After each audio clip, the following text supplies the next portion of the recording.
Yo guys, balik lagi bersama aku Hendy. Kalian pernah dengar nggak soal kasus pembunuhan berantai yang mayat-mayatnya ditemukan di sepanjang Long Island, New York? Awalnya sih cuma kasus orang hilang biasa guys. Tetapi ternyata ini menjadi salah satu misteri kriminal yang paling mengerikan di Amerika Serikat. Kasus ini nggak cuma tentang satu atau dua korban aja, tetapi menjadi belasan jasad yang telah ditemukan di sepanjang misteri ini guys. Dan semuanya itu dalam kondisi yang mirip. Yuk kita bahas semuanya di sini tentang Long Island Serial Killer.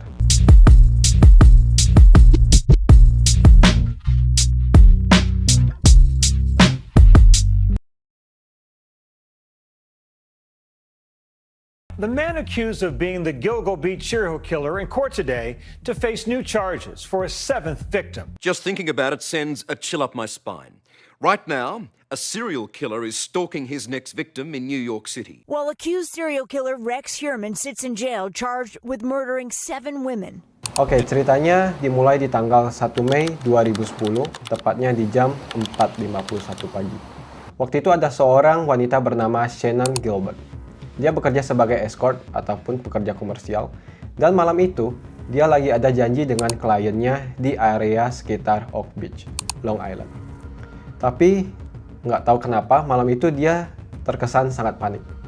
Dia berlari dari rumah kliennya ketakutan dan sempat menelpon 911 sambil berteriak. What's your emergency? Isi conversation-nya dengan 911 seperti ini. They try to kill me. They try to kill me. Tapi yang aneh, polisi nggak langsung menemui dia. Bahkan setelah beberapa pencarian berminggu-minggu, Shannon tetap nggak ketemu. Tapi justru karena mencari Shannon, polisi malah menemukan hal lain yang jauh lebih gelap dan nggak disangka-sangka oleh semua orang di lokasi tersebut pada saat itu. Mereka menemukan jasad perempuan lain, nggak cuma satu, tetapi ada 4. Ditemukan di sepanjang jalan dekat Gilgo Beach, dan jasad-jasad ini mempunyai pola yang sama. Tubuhnya dibungkus dengan karung goni dan mirisnya tubuh mereka dimutilasi. Tapi itu baru sebuah permulaan guys. Dalam berbulan-bulan berikutnya, polisi menemukan 7 jasad lainnya, total menjadi belasan jasad. Beberapa dari mereka bahkan sudah menjadi kerangka. Di antara mereka ada seorang anak kecil dan juga seorang pria dengan identitas yang nggak pernah benar-benar dipastikan siapakah pria tersebut. Kebanyakan korbannya adalah wanita muda, semua diduga bekerja sebagai escort ataupun pekerja komersial online. Mereka ditemukan memasang iklan di Craigslist. Jadi website Craigslist ini menawarkan berbagai jasa, termasuk jual beli barang bekas ataupun sewa menyewa rumah. Nah, nama-nama korban yang mempunyai motif yang sama sebagai berikut guys. Salah satu korban wanita bernama Melissa Barthelemy. Usianya sekitar 24 tahun. Posisinya ditemukan di pinggir jalan Ocean Parkway, berdekatan dengan 100 meter dari jalan di semak-semak pasir. Lokasinya berdekatan dengan 3 korban lainnya yang kemudian dikenal sebagai The Gilgo Four. Keadaan tubuh mayat sudah dalam kondisi membusuk, tetapi masih cukup untuk diidentifikasi. Tidak ada tanda luka tembakan atau tusukan yang jelas. Korban berikutnya bernama Megan Waterman, usia sekitar 22 tahun. Jasad ditemukan di area semak pasir dekat Ocean Parkway, hanya beberapa ratus meter dari 3 korban lainnya. Mereka ditemukan berjejer dalam satu garis lurus di pinggir jalan. Tubuh Megan dibungkus rapat dengan karung goni, seperti pola korban lainnya dalam The Gilgo Four. Ini menunjukkan kemungkinan pembunuhan dilakukan oleh satu orang dengan metode yang konsisten. We begin with new information in the case of a missing Scarborough woman. Police in New York confirm that 22-year-old Megan Waterman is in fact dead. Police say Megan disappeared last June after traveling to Long Island, apparently to work as an escort. Korban wanita berikutnya bernama Amber Lynn Castello, usia 27 tahun. Sama seperti korban Gilgo Four lainnya, jasad Amber dibungkus dengan karung goni dan sangat dekat dengan ketiga korban lainnya.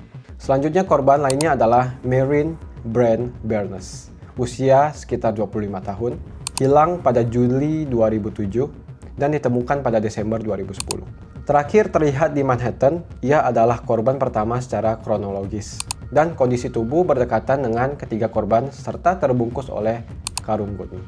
Mungkin nama-nama tersebut terdengar begitu asing, tetapi masing-masing punya kisah yang tragis. Ada salah satu fakta yang bikin bulu kuduk merinding. Setelah Melissa menghilang, HP-nya sempat digunakan oleh si pelaku untuk menelpon adik perempuannya. Tetapi isi telepon ini bukan meminta tebusan atau apapun. Justru si pelaku mengejek dan menghina-hina keluarga si korban. Seolah-olah si pelaku menikmati rasa sakit keluarga dari si korban. Polisi pun mulai menyimpulkan ini bukanlah sebuah kecelakaan, tetapi ini jelas pembunuhan berantai. Tetapi masalahnya, jejaknya sangat bersih. Pelaku memakai burner phone, HP yang sekali pakai dan nggak bisa dilacak kembali. Dan bahkan si pelaku mengerti cara memainkan sinyal supaya lokasi HP-nya tuh nggak dilacak. Udah jelas ini bukan pemokatan amatir, tetapi tahun demi tahun berlalu dan pelakunya nggak juga ketangkap sama polisi, guys. Dan yang bikin paling frustasi adalah ternyata Shannon Gilbert yang jadi alasan awal investigasi ini dimulai. Justru kemungkinan besar bukan disikat oleh si pelaku yang sama. Versi resmi dari polisi bilang, dia panik pada malam itu, lari ke rawa-rawa dan tenggelam. Tapi banyak yang nggak percaya. Bahkan keluarga dari Shannon itu menyewa investigasi independen karena mereka yakin ada yang telah disembunyikan dari pihak kepolisian. Masyarakat pun semakin curiga. Banyak yang percaya pelakunya adalah orang dalam. Bisa jadi dari pihak kepolisian karena terlalu banyak kejanggalan dan juga terlalu lama proses investigasinya. Terlalu bersih jejaknya. Bahkan ada teori ini merupakan kerjaan dari beberapa pelaku, bukan dari single pelaku. Barulah setelah lebih dari 1 dekade, tepatnya di pertengahan tahun 2023, tiba-tiba muncullah berita besar. Seorang pria bernama Rex Heuermann ditangkap sebagai tersangka utama.